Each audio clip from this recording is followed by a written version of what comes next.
چون جان وطن گفتم، عزیزی خویشتن گفتم، عزیزی خویشتن گفتم، تو را چون جان وطن گفتم،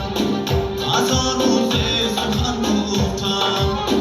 همیشه من وطن گفتم، همیشه من وطن گفتم، وطن گفتم، وطن گفتم، همیشه من وطن گفتم، وطن گفتم، وطن گفتم.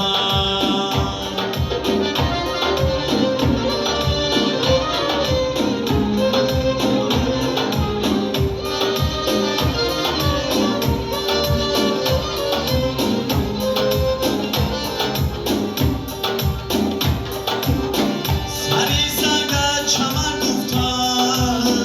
رفیق و کفن گفتم، تو را دنیای من گفتم، یک عمر من وطن گفتم، تو را دنیای من گفتم،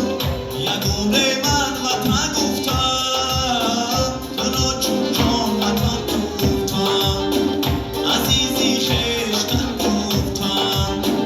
عزیزی خویشتن گفتم، تو را چون جان وطن گفتم، هزار روز سخن گفتم، همیشه من وطن گفتم، همیشه من وطن گفتم، وطن گفتم، وطن گفتم،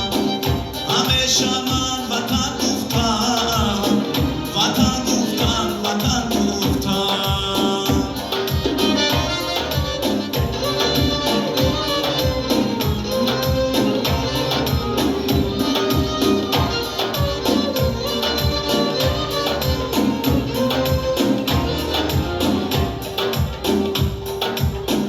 بهر گرمی و بسردی،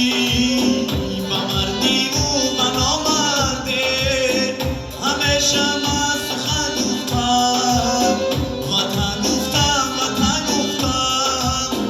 همیشه من سخن گفتم،